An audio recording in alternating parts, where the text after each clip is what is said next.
था बताओ। ऐसे नियम हम बतावें आपको, सही नियम बताएं।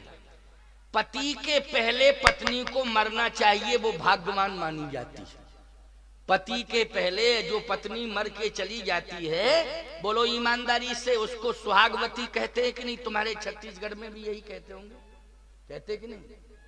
भाग्यवान मानी जाती है कि नहीं मानी जाती?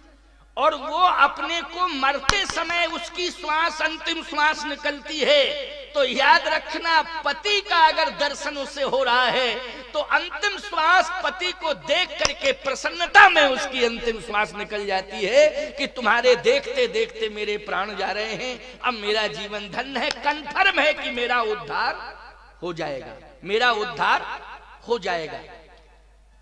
सही बताओ प्यारे, यही धर्म भी कहता है। प्रारब्धानुसार अगर कोई घटना घट जाती है तो मैं तो ये कहता हूं कि राम की मां को भी वैधव्य मिला है। कोई संसार की नारी अपने आप को ये न कहे कि मैं ही ऐसी अभागिनी हूं कि मेरे देखते देखते मेरा पति चला गया।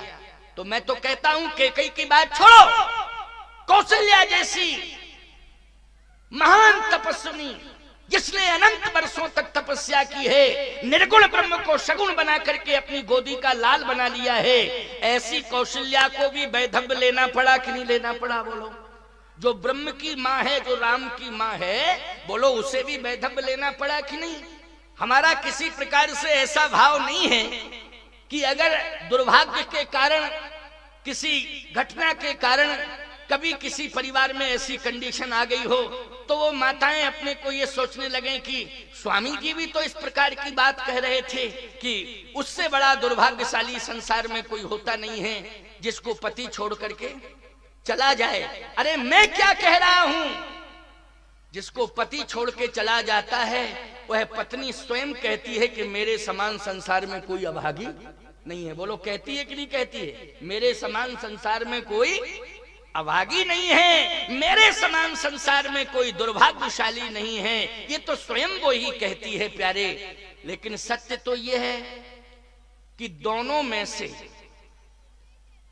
अगर ये कंडीशन आ जाए, मान लीजिए धर्म संकट की बात बता रहा हूं, पति पत्नी दोनों हों और मौत आए और मौत कहे एक को ले जाएंगे एक को छोड़ जाएंगे, दोनों में से हम आए हैं लेने के लिए, लेकिन एक पति पत्नी के बीच में मौत खड़ी है, समझ लेना, हम उदाहरण दे रहे हैं, समझ लेना मत, समझो समझो, नहीं समझो तो अपने घर चले जाना, क्या दिक्कत है, हमको तो बताना है, समझाना है। पति पत्नी के बीच में मौत खड़ी हो, मौत, और वो मौत कहे कि हम खड़े तो दोनों के बीच में हैं, लेकिन पति पत्नी में से एक को ले जाएंगे, अब आपस में निर्णय कर लो कि कौन जाने को तैयार, कौन जाने को तैयार।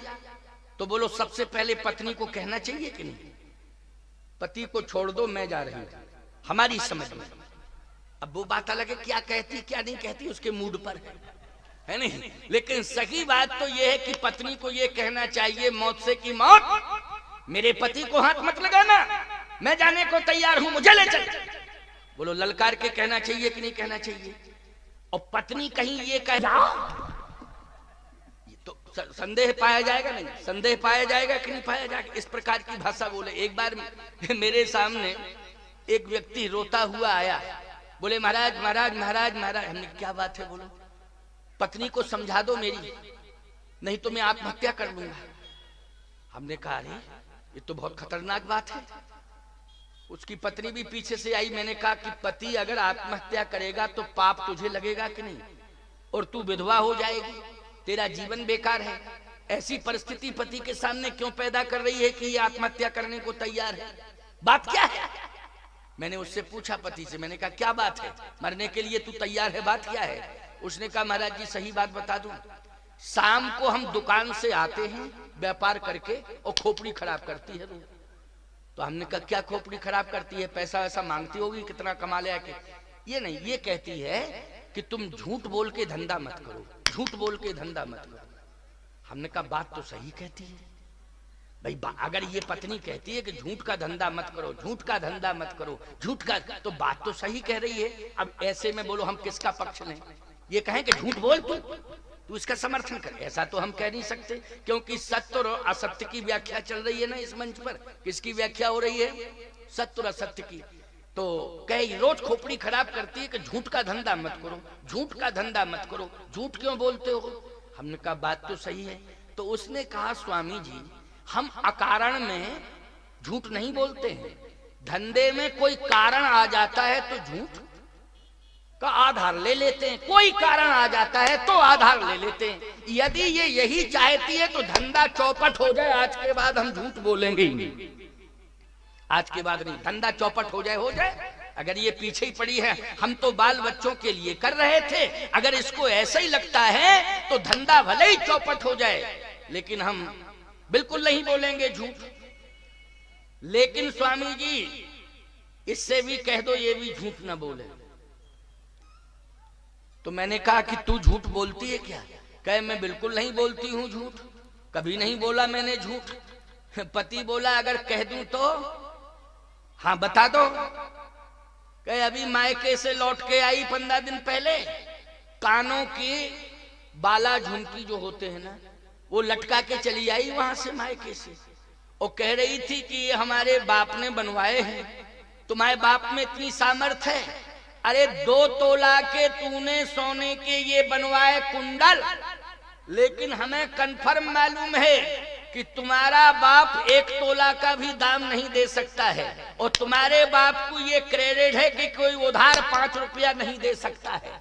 ना दुकानदार उधार करेगा सुनार, और ना कोई व्यापारी तुम्हारे बाप को उधार देगा। लेकिन हम जानते हैं कि खर्च के नाम पर मुझसे पैसा लिया, उसी में बचा बचा के रुपया इकट्ठा किया और मायके गई सोने के बनवा के आ गई के बाप ने दिया।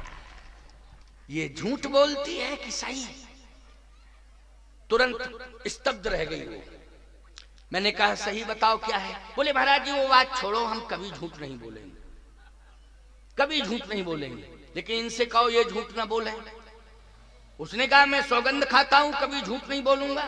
कहे मान लीजिए बोले झूठ, तो उसने कहा जिस दिन मैं झूठ बोलूंगा उसी दिन मेरी मौत हो जाए, मैं मर जाऊंगा।